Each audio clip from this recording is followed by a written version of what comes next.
Pendant des millénaires, les clous ont été forgés à la main.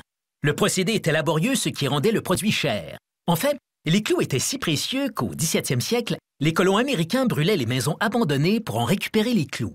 Heureusement, les procédés de fabrication modernes ont rendu les clous faciles à trouver et beaucoup plus abordables. Pour fabriquer des clous, il faut du fil métallique. Celui-ci est livré à l'usine enroulé sur d'immenses bobines dont le poids peut atteindre 1500 kg. Le fil d'acier brut est facile à former à la température ambiante, mais il faut d'abord retirer toute trace d'oxydation. On nettoie la surface du fil dans une décalamineuse. Des poulies imposent au fil de brusques changements de direction, ce qui brise la couche de calamine qui l'enveloppe. Les particules qui se détachent tombent dans une chute. Après un nettoyage grossier de sa surface, le fil passe à travers une ponceuse à bande. En tournant autour du fil, le papier abrasif rend toute sa circonférence propre et brillante. À présent, il faut réduire son diamètre à la dimension requise. Des cylindres entraînent le fil dans une filière. Il en ressort plus mince et arrondi ou torsadé.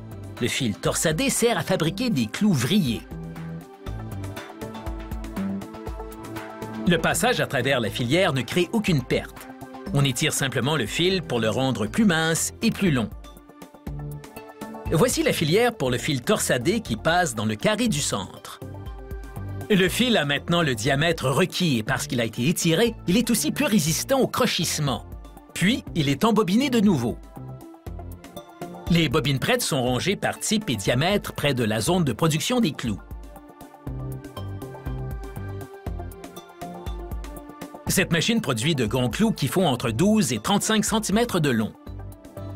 Des roulements redresseurs redressent d'abord le fil qu'un dispositif d'alimentation entraîne dans la machine. Des couteaux coupent le fil à la longueur désirée, ce qui forme la pointe du clou. Presque en même temps, un marteau forme la tête du clou suivant. Les clous tombent sur un convoyeur magnétique qui capte aussi les débris de métal que génère la coupe. Un tamis intercepte ces débris.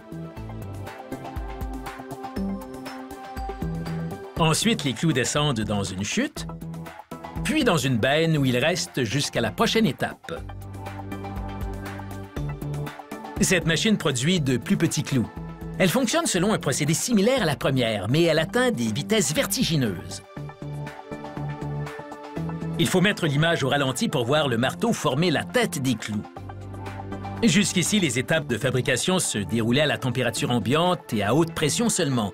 Mais la prochaine étape requiert un traitement à haute température. La galvanisation à chaud consiste à enduire les clous de zinc pour les protéger de la corrosion. Les granules de zinc sont mélangés aux clous dans les proportions requises. On déverse le mélange dans un four de galvanisation rotatif chauffé à plus de 500 degrés Celsius. Le mouvement rotatif met les clous en contact avec les granules de zinc chaudes et le zinc recouvre progressivement les clous. Un opérateur surveille le procédé qui ne dure que quelques minutes. Puis, les clous sont transférés à une autre section de l'usine pour le lavage et le séchage. Voici à quoi ressemblent les clous galvanisés. Ils sont maintenant protégés contre la corrosion. On voit la différence entre un clou ordinaire et un clou galvanisé. On peut maintenant emballer le produit. Ce dispositif saisit une feuille de carton préimprimée et la met en position. Puis, la machine éjecte de la colle et forme la boîte. La chaîne d'emballage comporte un système d'alimentation qui détermine la bonne quantité de clous en fonction du poids. La chute s'abaisse dans les boîtes. Les électroaimants sur les côtés alignent les clous au moment de les verser dans la boîte pour éviter qu'ils ne la perforent. Au cas où un clou récalcitrant pointerait malgré tout, la machine secoue aussi chaque boîte pendant quelques secondes pour bien répartir et compacter les clous.